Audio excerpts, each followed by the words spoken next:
iPad on the app. Got a little doubleheader going. It's amazing. TLC buries the three. But not today. No, You can today watch you they're all on the app? Yeah, there's just boom. All on your television? Just one after another. It's a doubleheader. The Nets in game one and the Yankees in game two. Kyle Higashioka with 2 homers last night for the Yankees in a Garrett Cole win against Toronto.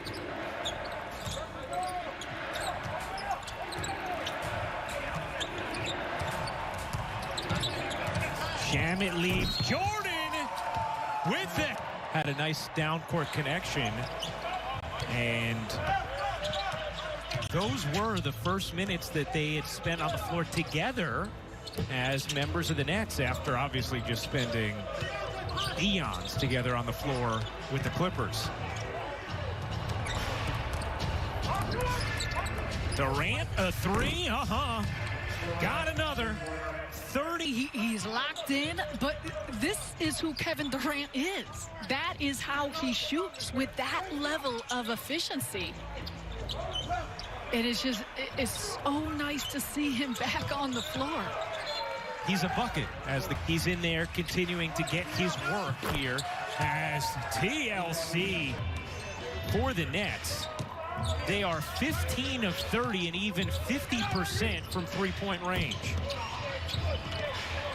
All about the big picture build up and ramp up for Kevin Durant. And we have seen that steady growth of the minutes on the floor here in these first couple games. Right, and just like the other night when the Nets were down big against the Lakers, and I'm sure Nets fans were saying, well, why is Kevin Durant in the game? Well, because it's about getting his minutes up, getting his conditioning up. Same reason why he's still on the floor right now with a 40-point lead, because they need to get his minutes up as he continues to onboard after missing 23 straight games.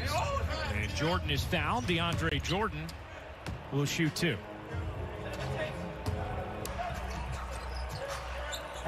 Kevin Durant is still in the game right now for the Nets, building up those minutes as Ed Davis, old friend, continuing to up the load as he gets back to being a player who's available for his normal minutes for Steve Nash, as Durant set up Jordan there, who was fouled. And DeAndre just given a feel-out process of what you have, what combinations work well, and how you may want to use them when you get into the postseason.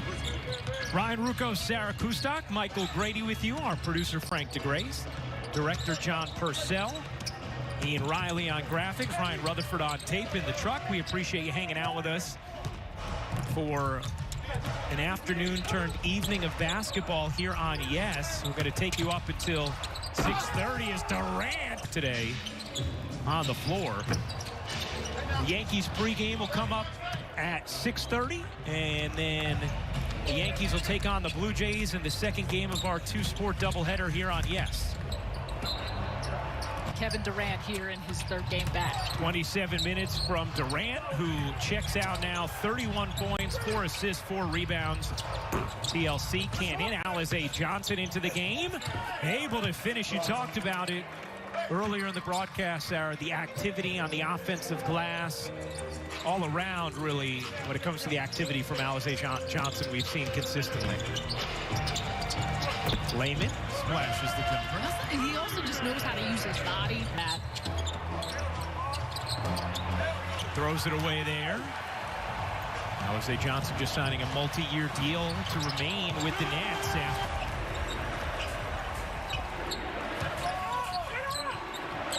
Steve Nash, too, just talking about what a great kid he is.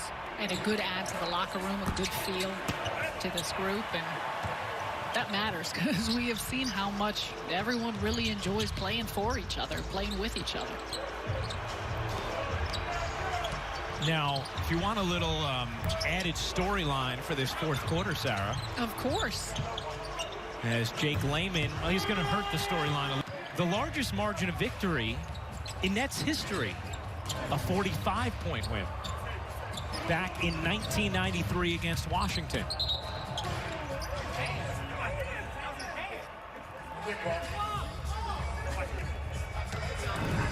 Nets have only... Great to see that. Also interesting variance in the years and the seasons that took place. Yeah, there's no particular thread, is there? Well, I think, for example, the three-point records sometimes we're all looking at in the course of the last couple of years. There's certain seasons when the team has had a level of success. Those are a little all over the board.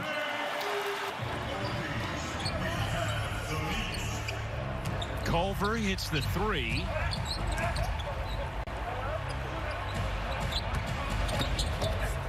TLC not able to finish over Ed Davis. Under 6 minutes to go in the fourth. Culver can't hit that three. Rebound back tap. McLaughlin will try and connect.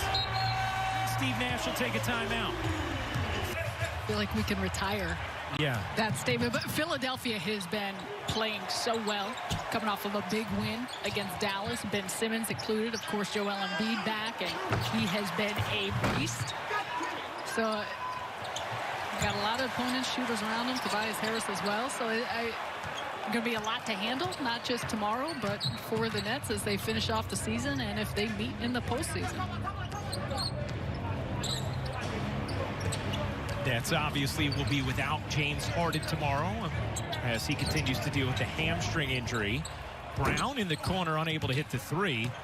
You're right, though, Sarah. I'm surprised that at this point in the season, someone who follows the NBA would still be using the one ball comment. Yeah, I'm over that comment. Well, it just doesn't actually make any sense at this point. The Nets have 31 assists tonight. They have been among the league leaders in that category.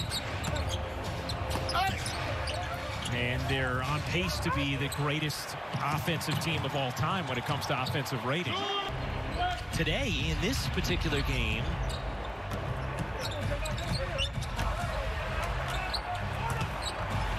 ten different Nets with at least one assist.